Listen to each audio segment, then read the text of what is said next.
is up, African Fight Family? It's your boy, Jabro Baka, again with another episode of the African Fighters Podcast, where the continent meets combat. Episode 77 is loaded with fire, and you already know Africa is going big in the MMA world right now. From Dricus defending his throne to Usman possibly getting back into the title picture, we're diving deep into everything shaping the fight game for our African warriors. Last night specifically, another Nigerian was on the UFC card, that Super Sadiq Yusuf. We'll talk about the main event a little bit with Gilbert Burns. And before we get into it, I have the privilege and honor to list the amazing quartet we've got here tonight. Ladies and gentlemen, straight from the northern part of England, he is in Boro. We call him Mark Boro. Ladies and gentlemen, Mark Tolefe Boro. What's up, my brother? Yeah, I'm good, man. As usual, it's nice to be here. It's always a pleasure coming here to discuss MMA news and just discuss what people are looking forward to Awesome. hearing. Awesome stuff. And I like to say it's Sunday. And you know what that means, ladies and gentlemen. He's a businessman. He never sleeps, working hard in the weekends, also hardly working in the weekdays. Ladies and gentlemen, it is none other than the business tycoon, Ebuka, the host of the Curious Tycoon podcast. How are you doing, my brother?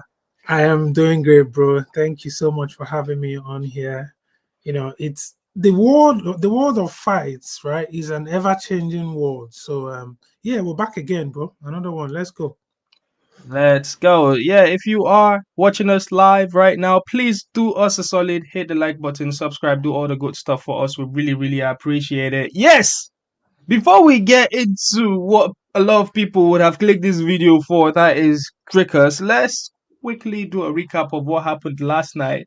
Let's start with the main event. Gilbert Burns was defeated by Michael Morales via first round TKO. This marks Burns' fourth consecutive loss, raising questions about his future in the sport as he approaches age 39. Can you believe it?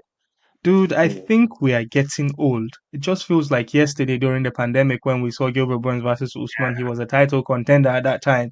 And yesterday when the tail of the tape came up against Morales and I saw Burns 38, I'm like, damn, he's a veteran now, isn't he? Yeah, I think And he to started the see game him, late, to be fair. yeah, he did. He spent majority of his prime fighting, being a champion in BJJ. It's very well Yeah, documented. But last night it wasn't a very precious thing to see. So here's the thing. I don't know about the new school MMA fans, guys. I'm talking about the casual fans, the kids now that are watching. It hurts me to see these guys that we used to once upon a time be like, this is the cream of the crop. This is the top of it. It hurts me to see them fall. Mark, what did you think about that performance by Michael Morales? yeah. Just like people say, leave the game before the game leaves you. You know, and that's the fight game for you. It's not. I think it's compared to like those in the heavyweight category that can, fight on to their late 30s. Uh, when you're in a smaller weight category, several things work against you once you start getting old. Speed, endurance, and yeah, these new guys are just hungry. I mean, Morales is undefeated in the UFC. I don't think he's undefeated in his MMA career as a whole, but I know in the UFC, as a whole, right? Yeah, so the guy is crazy. The fight started slow. I didn't think it was going to just explode the way it did. They were having a feel of each other initially, just tap tap before, Morales just exploded on Bonds. And I can't really say or understand why Bonds faltered because it just felt like he gave up. It felt like he just, I didn't, it wasn't, I don't think it was a gas tank issue because they had not done much. I think he just felt the But heat a bit and I he feel realized, like, okay, yeah, I can't handle Morales this. does he does hit like a truck, you know. Yeah, but if you watch Um, that fight before he gave up, how many, when a fight, when you see a fight and you see punches connecting, people hitting the jaw and stuff, you understand why fight. Watching that fight, I couldn't really see Morales connecting Flush. well. You get so it just felt like he just gave up, like he just felt like he couldn't meet up or match up to his strength. He didn't connect. He didn't touch him like Yeah. at vital places like that would destabilize you, like the jaw or the Hmm. back of like this part. I couldn't. I guess he's just done fighting top fighters. I think he needs to fight retirement fights now at this point. The people I think like, I think Gilbert Burns has a great career in coaching because like before he even came into the UFC, I was yeah, watching him on Kamaru Usman's podcast.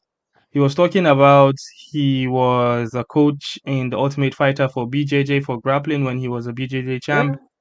I think there's all of that going to work for him down there in Florida with Henry Hooft and George Santiago and all those guys. Mhm. I think he already probably plays a role as a coach at this point. But anyways, he can always go back home to Brazil and have a crazy gym. All these BJJ guys they end up doing that anyways. But Mm. I don't want to totally write him off.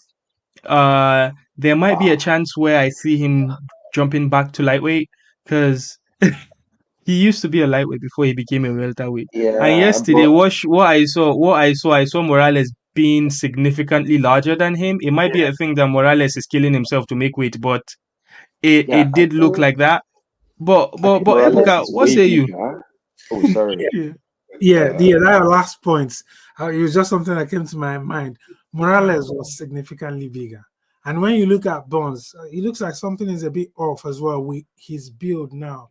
He looks a bit smaller than before, than in 2020 when he fought Usman. He was, Even when he fought um, Khamzat, yeah, exactly. Yeah, age. Something is going on there. Age, that's the thing with this sport, man. See, when you've it's a difficult sport. It's a sport that you need that hunger, you need that drive. It's not easy to be at a stage of someone like Gilbert now, where maybe he's probably, his issue now is not about maybe, eating food, or he's probably okay, like financially based on, and then getting up to sort of be that hungry again to yeah, really it's hard, man. At a yeah, certain age, 38, 39 now that he is, he has mileage on the clock. The body, there's a lot of sort of damage. There's a lot of things on that body that sometimes you get rocks like that. You get that kind of punch. recover will be a problem. Yeah, You just like, man, bro, look at he just sort of he did yeah, this. It was I, like, I totally agree with you guys. It did look like he didn't want to be there, but I yeah, tell you, I did see he attempted to take Morales down at one point when he was, I think he was already caught at that point. He was already on his way out of that fight. But anyways, Morales looks like the hype is real. This mm, was a perfect performance from him on his way to the top. He's probably gonna knock Burns off the rankings and probably occupy the number 8 spot in the light welterweight division. Which, surprise, surprise, this year there's been a lot of movement in that weight class oh because no, yeah, welterweight has been notorious for people squatting in their spots, but too this much. year is like the UFC are like, okay, let's get things going. They already Yeah, have a new most champ. times. They already have a new champ. Islam is a new welterweight now, and I heard from Ali Abdulaziz that, not that I heard from him personally, but I heard that if JDM gets injured again, he is gonna vacate the title. title. So the fight between Islam and JDM is gonna happen. If JDM get hurt, Islam is still getting that title shot. Yeah, We'll talk a little bit about that, but let's jump into the co-main. Yeah, Super Sadiq Yusuf, our boy, Super Sadiq Yusuf, Mm, Omo Naija, yeah, right? Sadiq lost to Marion Santos by unanimous decision in the co-main event. Mind you, both fighters came in doing for their lightweight debut. Uh, mm, this defeat adds to Yusuf's recent setbacks in the featherweight division, in the lightweight division. My bad.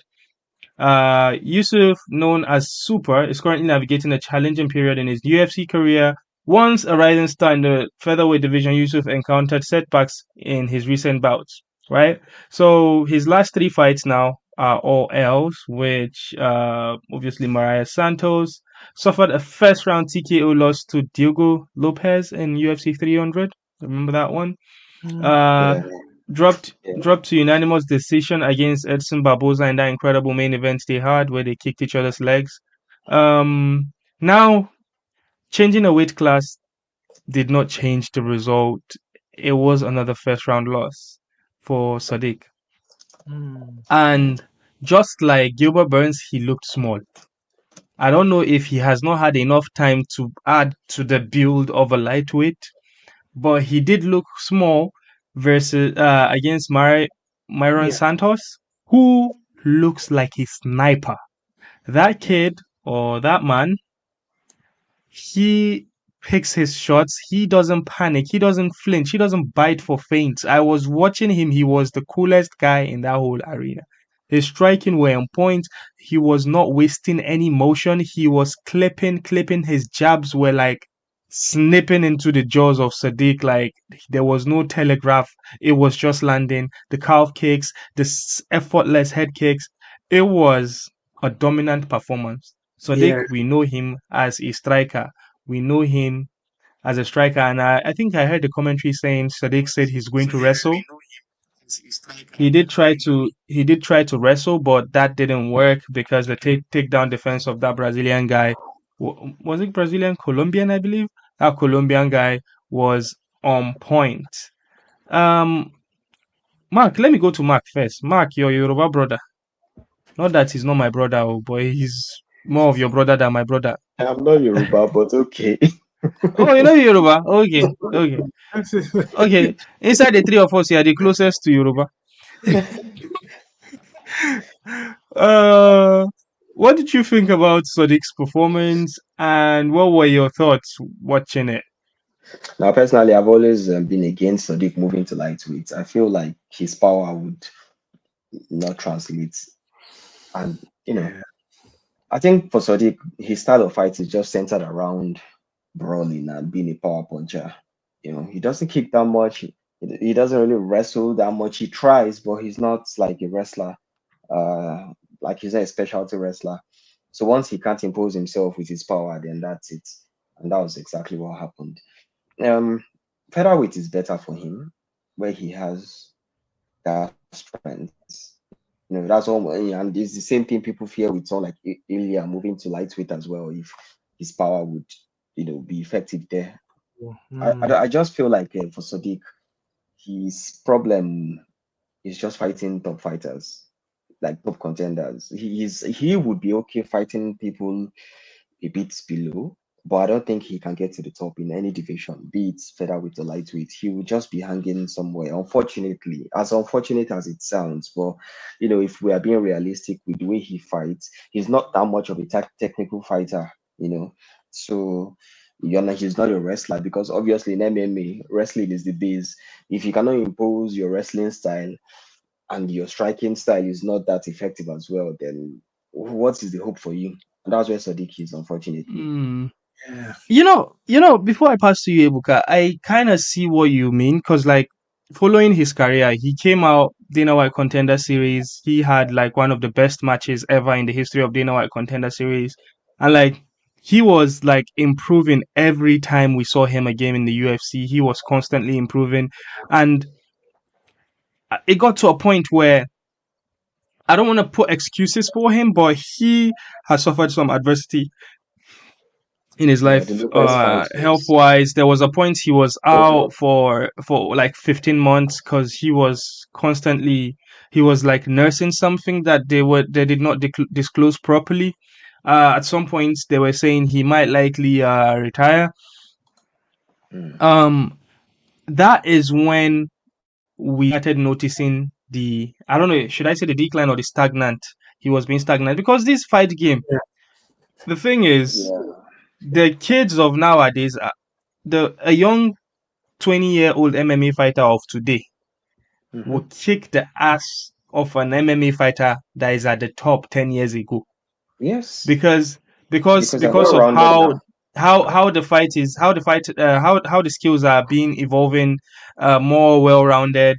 um so essentially, if you stop developing in your trajectory going up, they're gonna catch up to you. And all these new kids, now we know that UFC with their matchmaking, once a guy, they see, okay, they don't see the value anymore, they'll start giving you all these young boys coming from Dana They're White going to Contender be, Series. And Yeah. like yeah, the they're next going fight to, Sadiq fights, Maybe we somebody will from know what the UFC think about him. yeah. Ebuka, what say you? Yeah, that fight yesterday pissed me off, honestly. It really did piss me off because I saw it and it's not like you were saying there to your point. It's not like Sadiq did very poorly in that fight. He was outclassed. Yeah, he was just outclassed. Yeah, Mm. he was fighting against a bigger guy because that guy was a bit bigger than him as A well, better striker. and a better strike. But in terms of his performance, he stayed in there. He tried at some point to to max point to get that connection, but when he did connect, it didn't seem to be effective enough. And then other times it was just like, getting off the shoulder and all these kind of things. And he just, unfortunately, it was just unfortunate that, he didn't get he lost probably all rounds. But I yeah, think well, the judges scored it 30-27, 30-27, and one gave him 29-28. I think maybe the best round you could score for him was the first one, if you could, because that's the closest.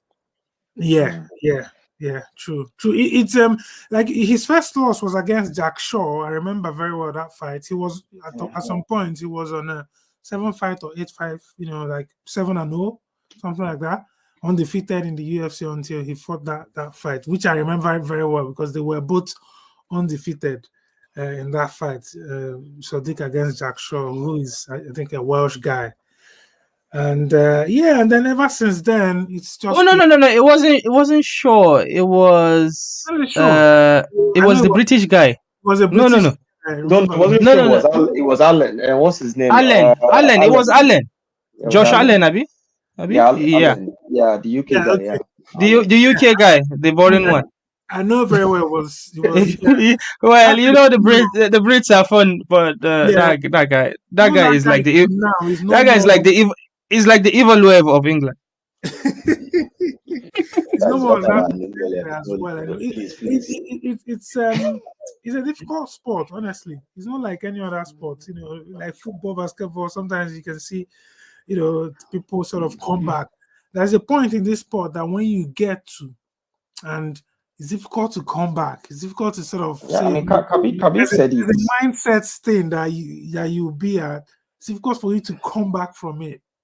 And Yeah. that's why people move promotions from UFC. They go to because they just can't keep up. Well, to that point, I agree. Like, there's something. I think Mark, you were the one that mentioned this a couple of weeks ago, where you say the momentum, like upwards momentum, is very very difficult to beat because like the confidence that comes with upward momentum, they add more strength to the person that you are fighting, and like once there's this downwards momentum versus upwards momentum, it's very difficult for the downwards momentum to win, even if he's more skilled than the upward momentum. So now, with that analogy, Sodiq is obviously on a downward spiral right now, and it's gonna take He a needs to drop lot down. of heart to switch because we know how good he is. It's gonna take a lot for him to actually break that momentum going down and kind of like stop doubting himself and kind of like get in there. It's gonna take No, Gabriel, it's gonna personally, take like a big heart. lightweight is not the place to do this. He should drop down to featherweight. Yeah, in featherweight, there are killers at the top, and there are some guys, that do fairly well below. Hmm. He would have great success with people like that. You can't do that in lightweight, what he's doing right now. There's so many killers in lightweight. He needs to drop. I think Go back to we've feather. spent enough time talking about yesterday. Let's get into why we Yeah. are here. Ladies and gentlemen, Dricus Du Plessis versus Khamzat Chimaev has been announced, hasn't it? All right, Dricus Du Plessis is currently listed as a betting underdog against Khamzat Chimaev for the upcoming UFC fight in UFC 319 on August 16. Initial odds favored Chimaev at -200 and Dricus at +160 dog, but have since narrowed to -145 for Chimaev and now +125 for Du Plessis. This positioning stems from Chimaev's undefeated record 14-0 and his dominant performances, including a recent first-round submission where he broke the jaw of one Robert Whittaker. By the way, Dricus also finished Robert Whittaker. Yeah. However, some analysts question Chimaev's stamina in longer fights, noting his struggles in bouts that extended beyond the first round, as we saw with Usman and Gilbert Burns. Du Plessis, with 23-2 record, has demonstrated resilience and endurance, notably in his 5-round decision over Sean Strickland. Some experts argue that his experience and durability could pose significant challenges for Chimaev. While the odds favor Chimaev, the matchup is considered closely contested by many, with Du Plessis underdog status reflecting betting trends rather than clear expectations of the outcome. And I'm going to say this, I'm done reading my notes here. I'm going to say this. If you are a betting man, I am not a betting man. I don't bet, I don't gamble. This is fantastic for you because Du Plessis is absolutely going to finish Chimaev. I don't see I don't see any way that Chimaev is going to get this done. And this is not me kissing up to South Africans in here. This is me using my eye, right? My eye as with eye test looking at this. If I was a matchmaker, I would probably favor Dricus on this one. And I'm not being crazy. And here is why. Chimaev is notorious for ragdolling people in the first round. He cannot do that to Dricus. And we've seen something again. In Chimaev's 2 fights that got to the judges' scorecard, he stopped wrestling at some point. Both of those fights. Because the wrestling didn't work in the first round and second round, then he stopped doing it. Once he stops doing it, he has to strike. Will take over, yeah. And that is when Jacobs is going to use his drunken style, those that's his unorthodox style that nobody knows how to arrange yet or how to counter yet. And that's when Dracos is going to win this. I don't even think that Dracos is even going to see the judges' scorecard. I think he finishes Chimaev. And again, I think the odd makers, the matchmakers are very, very crazy for this one. Very, very crazy. Although the numbers might seem very close between the current odds is what minus 145 for Chimaev plus 125. That's still close, isn't it? Ebukaya better. Yeah, I need to, what's the odds? I haven't actually looked at it. So the current odds is minus 145 Chimaev favorite and Dricus plus 125. So Chimaev is favorite for this fight. Yes. I don't agree with that at all. They must be smoking something. These people, like Wait. I feel like Mark, because I just made my case that they are crazy. Mark, in case you are watching this, Mark is not a very big fan of Dricus, okay? No, I don't hate Dricus, but so can you take sentiment out of this? You being not a fan of Dricus, Ebuka, sorry, I just want to hear what Mark has to say. Mark, tell us, did the odd makers get this right or wrong, in your opinion? I think it should have been closer, but I believe Khamzat should be the favorite. So I think they were right in that regard, but the odds should have been way closer. But that's my opinion anyway. Yeah, go. I want to hear more, mate. Come on. Based on the fights, people talk about everyone is thinking the same thing, right? Endurance. If Khamzat or Dricus survives past the second round, then it's a problem for Khamzat. Yeah, it's something we all know, right? But the problem now is for someone like Dricus, right? Good wrestler. I've seen Derek Brunson bully Dricus on the ground. Old man Derek Brunson. The reason why Derek Brunson lost that fight was because he gassed out. He had nothing on him, he was just tired. And Dricus superpowered him. And if Derek Brunson can do that, do you think Khamzat would not do that easily? That's the question. Yeah, old man Derek. Do you mean? Are you referring to what's the Bronson that had blonde hair? Blonde Bronson. Blonde Bronson was not a joke. Oh. So that's the angle I'm looking at it from, because Khamzat doesn't have issues taking down people way bigger than him. You know, he's known to take down light heavyweights and everything. Because is big though. I saw Dricus next to Thomas Aspinall recently, and this guy was huge. Aspinall was bigger, but the difference wasn't that clear. he has this very Mm. large chest width that I don't understand. The guy is quite thick. Mm. You understand? But I don't know. It's going to be a very, very confusing fight to predict. Oh yeah. You get, because if he stream rolls Dricus early, I don't think Dricus will stand a chance. If he just does his thing and takes Dricus down, it will be a difficult night for Dricus. Because Dricus definitely, if we had to look at the takedown, I don't see Dricus taking down Hamzat, at least early. I don't know about later in the fight when he gets tired. But if you're looking at both of them, their pedigree when it comes to wrestling, Hamzat is a way better wrestler. Very true. I Well, mean, do you think there's a question to Dricos's gas tank himself? Oh no! I don't have issues with Joker's gas tank. He has Mm. he has opposed that notion, yeah. right? He has gone 5 rounds against Easy. We saw the way he handled that fight. So yes, I think his gas tank is equally good enough. I think initially it was just the nose problem. Yeah, after going through the operation, he's been good so far. I mean, he has gone with Strickland back to back, like him.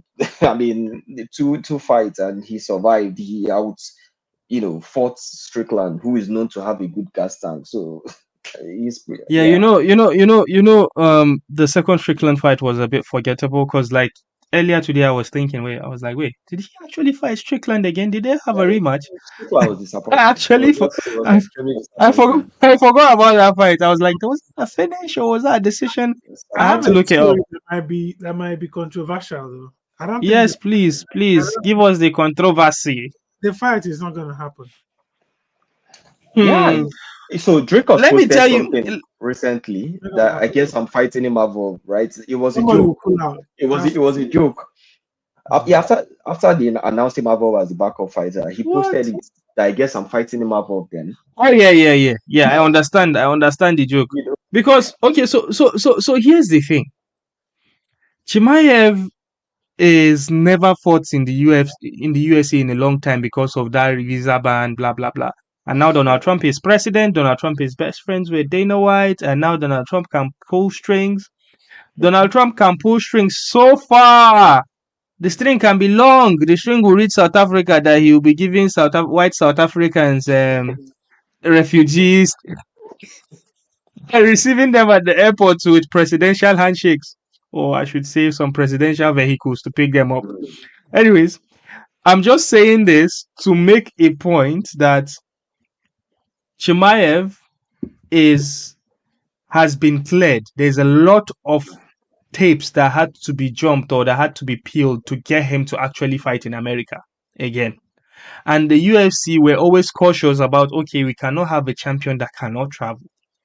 Yeah. Now, with all these things that have been done for him, and the UFC having a star problem, everybody knows it's not even it's a big issue for It's them. a Now big they are in issue. the year of they're in the year of negotiation for their new broadcast deals. And the issue is when they go meet these partners, they don't have a star to present. Yeah. Chimaev can be that guy. There's a lot on the plate for Chimaev to just be like, oh, okay, I've got another liver problem. I'm not doing it, or lung problem. I feel the pressure is also on Chimaev. He cannot disappoint because there's a lot at stake here. There's a lot at stake. The UFC absolutely wants this. He needs this. He has the potential to be the biggest star that is a champion. Because I promise you, if Chimaev beats Dracus, he is absolutely going to be the number one guy in the whole of that country and in the whole of that Company. promotion. Yeah. There's no there's no questions about it. Jon Jones is never going to fight. We'll get into that a little bit. Um, Alex Pereira is no longer a champion, although he's still a big draw. Izzy is no longer a champion. There is nobody else that is as hot as Chimaev, right? Even if Sean O'Malley comes back being a champion, he's not gonna touch Chimaev because Chimaev has that aura. Yeah. And especially if he finishes Dracos in the first round, a new star is born. And Yeah. if Donald Trump is there and he goes, I kill everybody in front of Donald Trump, um, there's so much at stake here that I don't think Chimaev is going to this. He's going to find a way to get out of this. I again think the bet makers, the odd makers, got this super wrong. I think if you're a betting man, it's easy money. And by the way, whenever Dricus fights and you bet against him, as Drake has found out, Yeah. every time he gets against Dricus, he always loses his money. I can see Ebuka is sleeping. Ebuka, I'm going to throw you the next question so you can wake up a little bit. Ilia Topuria. He's stirring up the pot at lightweight division. As we know, Islam Makhachev has left the division and he is now the brand new welterweight #1 contender. Right? So Ilia Topuria is set to face Charles Oliveira for the vacant UFC lightweight championship at UFC 317 on June 28th. Damn, that's close. At the T-Mobile Arena in Las Vegas. That's the International Fight Week. This bout headlines International Fight Week, follows Islam Makhachev's decision to vacate the title to pursue the welterweight championship. Topuria is undefeated, 17-0. Previously had the UFC featherweight title with notable victories against Alexander Volkanovski, who's grabbed the title back again, makes the champion look weak, I'm not gonna lie. And Max Holloway, he defeated both of them. He vacated the featherweight belt to move up to lightweight, aiming to becoming a 2-division champion. At first, when this was announced, when they said Alex was going to fight that Mexican boy, Diego Lopez, I was like, what is Topuria thinking? Why the heck would you leave? Why the heck would you? Good joke, Monte Carlo. Ngannou, where is Ngannou make the appearance? The Ngannou is in the middle of us now because between the two of us, Ngannou is marked out. Nice one, Monticello. I was going to say, when Topuria vacated his title, I'm like, what nonsense is this, right? Gotta get back to this Ilia Topuria business. Yeah, what was the question you wanted to ask? The question is, let's talk about the main event, right? Charles Oliveira versus Ilia Topuria. How exciting is that, Ebuka? Yeah, good fight, man, good fight. I think Charles will bring it. Charles is going to come with the heat. He'll come with the smoke because his experience. Don't forget. Let's not. Charles has been there, done that. However,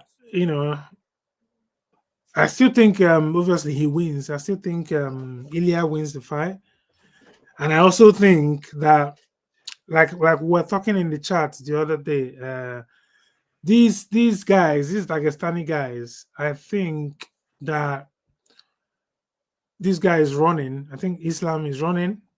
I think so, and obviously this is my opinion, and it's my opinion. I think he's running from Ilia. They probably offered him that fight, and he decided, no, let me move up. So yes, I know he's always wanted to move up, but why not solidify your division by taking this big fight against this guy that is dangerous, that is undefeated, that is why not take that O? Imagine the level we get to. Let me tell you, it is absolutely criminal to say Islam is running. Islam, his last 5 fights were all replacement. I would say 90% of his last 5 fights were all replacement fights.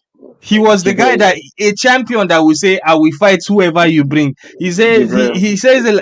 Islam is running. Let's. He is not. I'm calling a spade a spade. I'm calling a spade a spade. You guys know that I am not a fan of the Dagestani style. You know that. But to say that Islam is running is criminal. So Jibo, absolutely, I'm not gonna take it because I'm not on either of their side. Why would you not say? Okay, why would you not say Topuria is running from Diego Lopez? This is exactly what I'm about saying. That I'm not on either side here. But when you move up to a division, especially when you're trying to achieve double champ status or double division status or whatever, it's usually because you've cleared out your division. When Izzy attempted it was because he was almost at that point of rotating, fighting people again, the same guys he had fought. You understand? In this case, let's take Islam for example. You have Arman, you have Ilia waiting for you. We saw the first fight with Arman against Arman, how it went, how it played out. That was apart from the Volk fight, that was his toughest fight till date. Because two of them went back to back. Their wrestling cancelled, so they had to strike. It was a very, very nice wrestling fight because they wrestled mostly. You understand? So we have two guys that stood a chance of defeating him. And he was like, you know what? Nah, I don't want to fight these guys. Let me move up to light and welterweight because I know the champion in welterweight will be an easy fight for me. I'll probably take him down and submit him. So he went for the easy option. JDM, everybody knows how the JDM fight to play out, right? He's going to take JDM down. That fight is going to be an easy fight for Islam. JDM was nice against Belal. Good fight. Very awesome fight. But fighting against Islam, the wrestling pedigree is totally different. Dude, Islam fought all comers. Who did he fight? Okay, who was his last fight? Who was his last fight? Last fight. Wait. Money Moicano. Who is Money Moicano? Now, who was he supposed to fight before he fought Moicano? That is exactly what I'm saying. That was not his fault. You understand? But when you have wait. He beat a Volkanovski that was pound for pound number one. Good fight. Agree. He knocked him out. He beat him twice. He beat him the first time. They say it was not nice. He knocked him out the second time. Good fight. He beat Charles Oliveira. Everybody they gave him, he beat. So the way you are sounding like now, it's, let me tell you something. The way you are sounding like now, it's like when Jon Jones was coming up. Every time they bring somebody new, he beats them. Every time they bring somebody new, he beats them, and then people will be like, they are not that good anymore. They were never that good. And then when there's somebody making noise again, we've seen this story again, and then you refuse to fight that person, then they'll be like, Okay. You don't want the smoke. So Islam is not running from anybody. And I'm not a fan of Dagestanis. Yeah, go for it. Let me ask you one question. Let's forget these heavyweights, what they call it, Jon Jones, because we all know Jon Jones is done.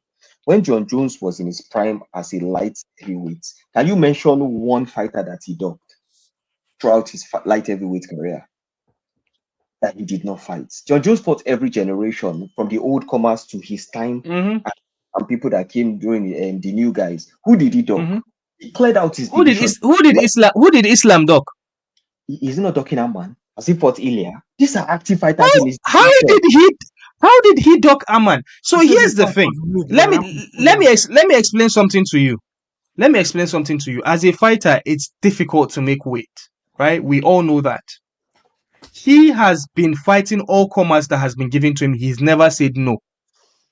They said, okay, fight Arman. Arman, we know how that fight was going to go. He was going to beat Arman anyways. You don't care about that fight. You don't care about that fight. Wait, let me finish. Arman decided to be an Ajabota and did not show up for that fight. There was a replacement fight. He won the fight. Then now, all of a sudden, you are saying he should wait and fight somebody that is not in his weight class. Why? Because you want to see him lose? How would he have defeated Arman? He has nothing to prove to you anymore. How would he have defeated Arman? I'm asking you this. How would he have defeated Arman? In what way? Would he have bullied him? Would he have out wrestled him or submitted him? I'm asking. You don't know. Because this guy Monticello is fighting Ebuka's fight here. He says hashtag let Ebuka speak. Shout out to Ebuka. You're the real deal. Ebuka, do you know this guy? He's one of your homies. Well, honestly, Monticello, shout out to you, man. God bless. Okay, Ebuka, go for it. See, we can go back and forth on this every day, right? We can go from now to next year. We can talk about this, but we know there's a history here of these Dagestanis not taking fights that are very tough, or using that excuse of, we need time to get ready. Yeah. All the time. Look at Umar, their cousin in Bellator. It's not the same thing. Or Hughes, that should have come back to back. He's not fight for Hughes again. Again, I don't need to pull topology now and tell you how many fights Islam took replacement fighters, because he doesn't say no. He fights everybody they give him. He's like that one UFC fighter that it's like he's jinxed every time he's fighting. His opponent has something happens to him. And then you are saying he's ducking. Let's they give him. Then why I beg. Let's move. Replacements. That's what he fights. Exactly. Let's move. They didn't offer them to him. Fight them. What's his name? He fight Bobby Green, and everybody stream rules. Guys. I have a proposal. Anyway, let's move on. Should we just wrap up this show today? And the remaining topics are not time sensitive. We can always talk about them next week, because we have the big Ankalaev and Alex Pereira story, Jon Jones Aspinall story, Kamaru Usman versus Buckley preview. Monticello says, personally, my most anticipated match is rematch between Conor McGregor versus who is Boss? It's such a character, Boss. That Boss incident now. That was the Boss. So, okay. Oh my God, McGregor is not coming. It looks like Jibril has just left. Yeah, McGregor said it recently that he hasn't spoken with McGregor, so that people need to move on from Conor. I think Conor is done. He's rich. He doesn't need it. He has the money. Conor's not going to come back. Yeah, I accidentally left the stream. I think this is a good place to stop. I would try to make it a habit to wrap up our pods for like 45 minutes, because we're always in a habit of going over an hour. We've got enough to talk about next week. I think next week we'll come with I beg you guys should come prepared with your ammunition. We're going to do the preview of Usman versus Buckley next week, and when is hopefully. What did you say, Ibuka? When is the fight? What's the date for the fight? Monticello, appreciate the sub, man. Really, really appreciate it. Thanks, man. Yeah. It's nice having you here. You got jokes, man. He said, thanks, Monticello. Yeah. All right, guys. I am Jibril, the African Fighters, Ebuka, and Mark Tolufe from Boro. Call him Boro Mark. Ladies and gentlemen, the African Fighters signing out.